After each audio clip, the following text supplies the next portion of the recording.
और इतना सुनते ही सेंसेक्स गोता लगा गया। सोना का दाम घटेगा, चांदी का दाम घटेगा, मोबाइल फोन का दाम घटेगा। अब मोबाइल फोन खरीदिए, 4 चार्जर उस। झारखंड मुक्ति मोर्चा के केंद्रीय महासचिव सुप्रियो भट्टाचार्य ने कहा कि आर्थिक बजट का आज आम बजट पेश किया गया, लेकिन आज का बजट आम लोगों के लिए नहीं बल्कि खास लोगों का बजट है और यह बजट पूर्णतया प्रधानमंत्री के कुर्सी बचाओ या सत्ता बचाओ योजना के अंतर्गत आया है। यह देश का बजट कतई नहीं है। इस बजट में पूरी तरीके से प्रतीत हुआ है कि केंद्र की सत्ता अपनी स्थिरता के लिए डरी और सहनी हुई है। आंध्र प्रदेश को विशेष पहचान है, साथ साथ बिहार को। बाकी 27 राज्य लगता है इस देश में नहीं है। यह चुनाव में जिस प्रकार से मुद्दा विहीन होकर सांप्रदायिक बातें कही, इसी का प्रमाण है।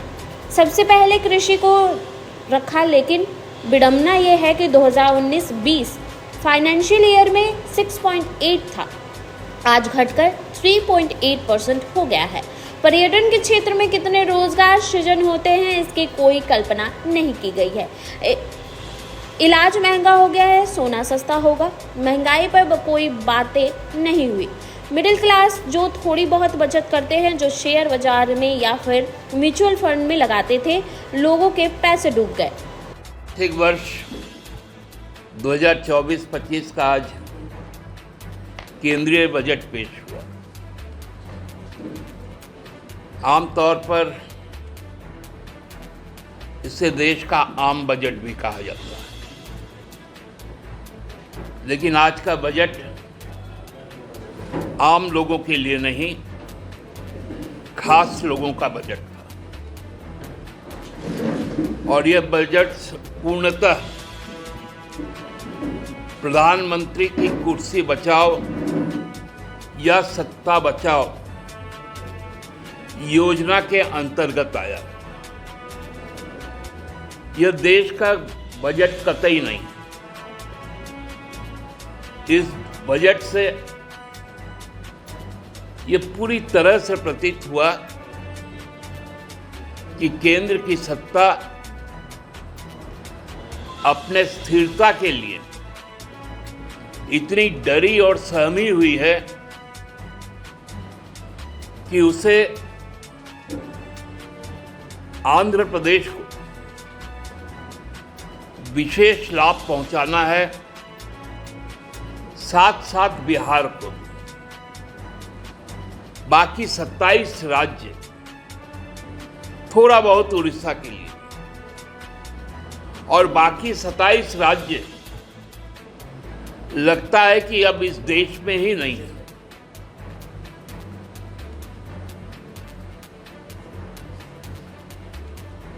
यह चुनाव में जिस प्रकार से मुद्दे विहीन होकर भारतीय जनता पार्टी ने केवल और केवल सांप्रदायिक बातें की, उसी का यह झलक भी दिखता है।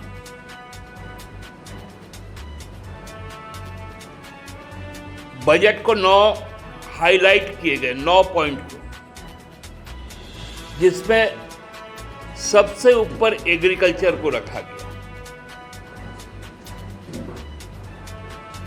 लेकिन विडंबना यही है,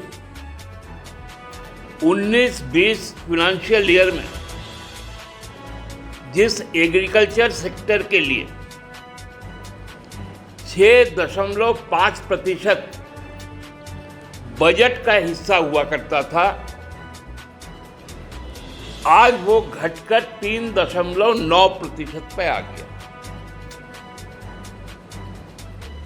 एमएसपी की कोई चर्चा नहीं हुई।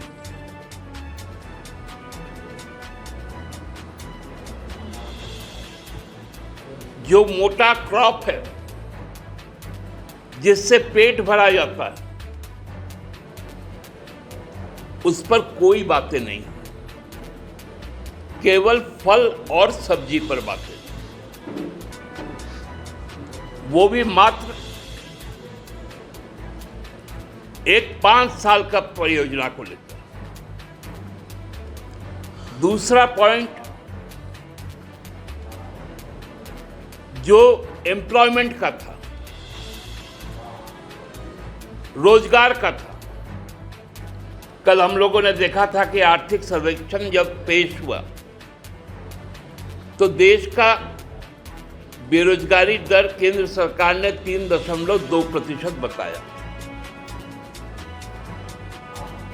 लेकिन सरकार की ही ये एक सहयोगी संस्था है CMIE, centre for monitoring of Indian economy,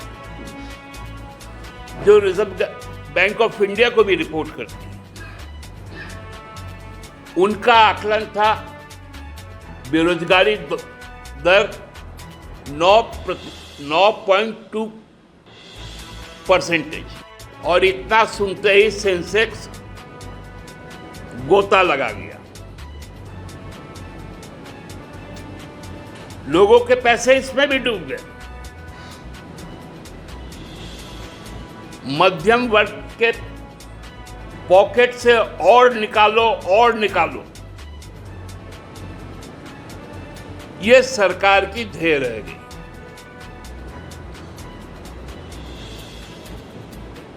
और धीरे धीरे देश 10% लोगों के हाथ में कैसा जाए, उसका यह बजट एक रोड मैप बनकर रहा है।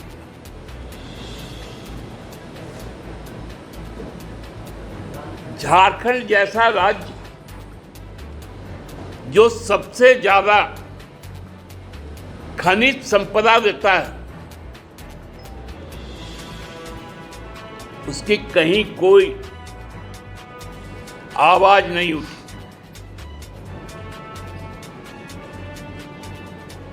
महाराष्ट्र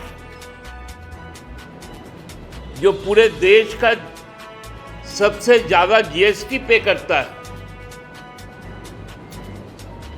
उसके बारे में सोचा तक नहीं गया। केवल और केवल आंध्रा, बिहार और कुछ हद तक उड़ीसा, मतलब जहां से सरकार टिकी है, जहां जहां बैसाखी है, सरकार की विकलांगता पूरी तरह से सामने आ गई।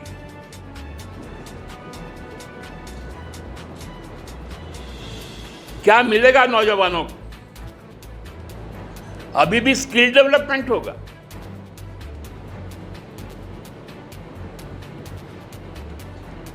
दस साल से स्किल डेवलपमेंट हुए ही जा रहा है,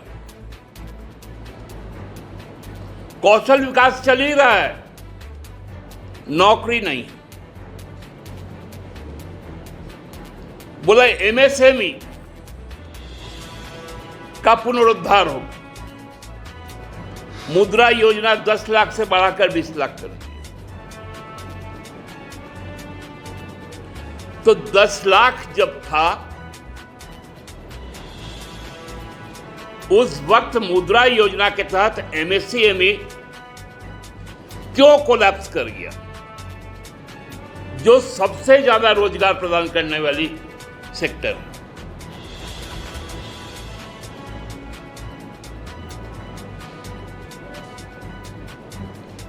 बहुत दुखद स्थिति। आर्थिक रूप से आज दावा हम लोग भले कर ले, 5 ट्रिलियन इकोनॉमी, तीसरी सबसे बड़ी अर्थव्यवस्था, लेकिन कुल मिलाकर देखेंगे कि खोदा पहाड़ निकली चूहिया। आम बजट आम लोगों के लिए नहीं, आम बजट खास लोगों के लिए। तमाम रियायतें दी गई। जो फॉरेस्ट इन्वेस्टमेंट का जो कॉर्पोरेट टैक्स था,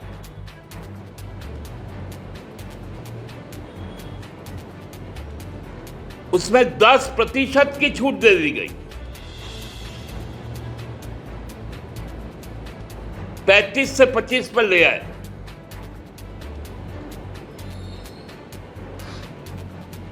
और इनकम टैक्स पर जो सबसे ज्यादा मध्यम वर्ग पे करता है, उसमें मात्र 25,000 की बढ़ोतरी।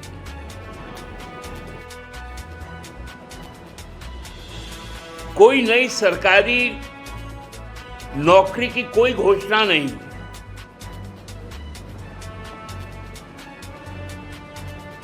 जो 30 लाख सरकारी पद खाली है, उनकी नियुक्ति के संबंध में कोई बातें नहीं। बातें क्या हुई? अगले 5 वर्षों तक 1 करोड़ युवाओं को जो बड़ी प्राइवेट कंपनियां हैं, उसमें 5,000 के वेतनमान पर अस्थायी नौकरी दी जाएगी। मतलब प्रति वर्ष 20 लाख नौजवानों को ही 5,000 की नौकरी होगी, जिसमें IIT से पढ़े हुए जो इंजीनियर हैं, उनको भी 5,000 की नौकरी दी जाएगी। जो ITI से पढ़े हैं, उनको भी 5,000 की। ये बजट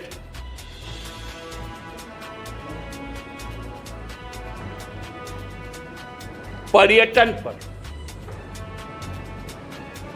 उसमें कितने रोजगार सृजन होगी, उसकी कोई परिकल्पना नहीं थी। हम कह सकते हैं कि यह बजट ऐसा है कि किसी को यदि कैंसर हुआ है तो डॉक्टर बोलेगा उसमें बैंडेड लगा लो। मतलब घाव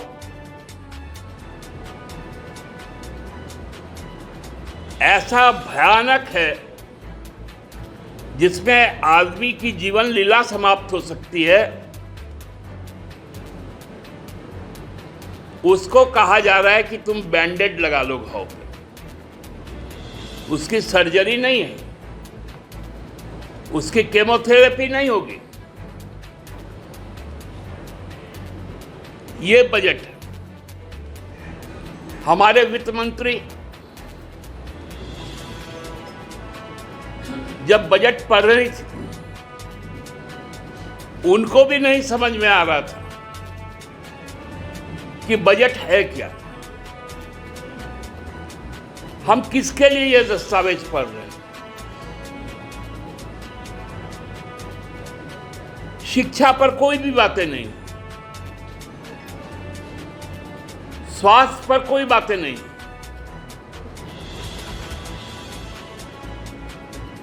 इलाज महंगा होगा, सोना सस्ता होगा। लोगों को कहा गया ज्यादा से ज्यादा मोबाइल खरीदिए, और यदि एक मोबाइल है तो 4 चार्जर खरीदिए, क्योंकि उसमें दाम घटा दिया गया। महंगाई पर कोई बातें नहीं।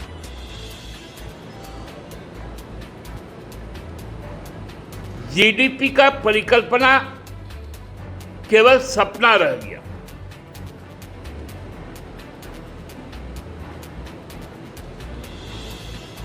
मिडिल क्लास,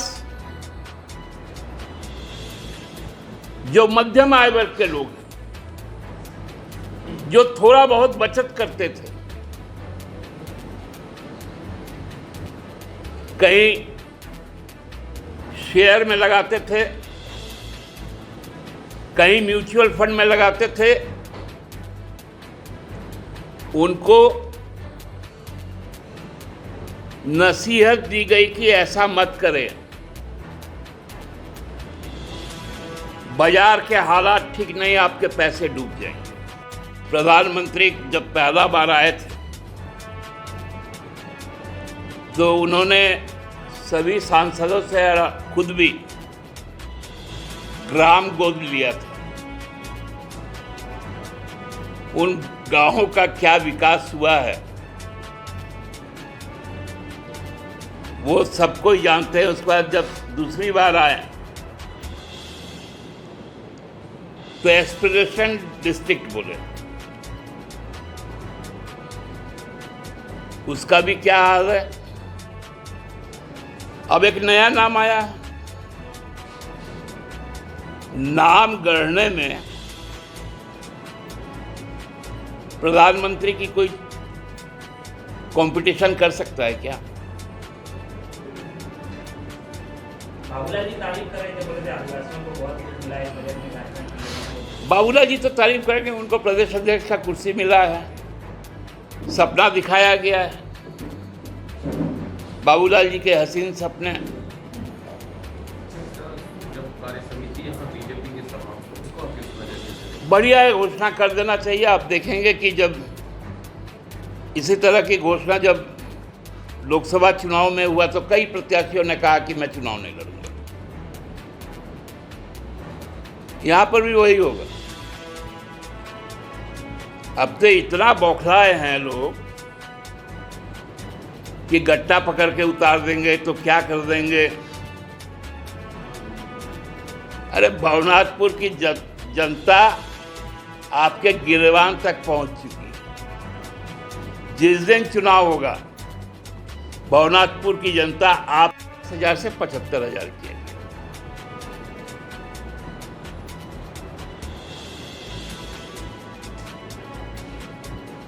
और 30% तक इनकम टैक्स का स्लैब चल गया,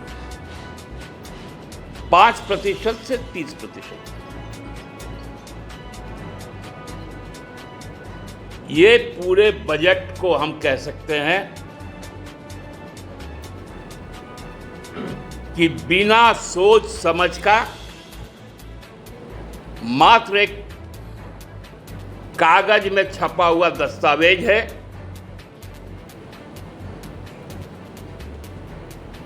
जो अगले 5 वर्षों तक युवाओं को उनके बेरोजगारी में गर्त में ढकेलने के लिए, किसानों को और ज्यादा कर्ज में लादने के लिए,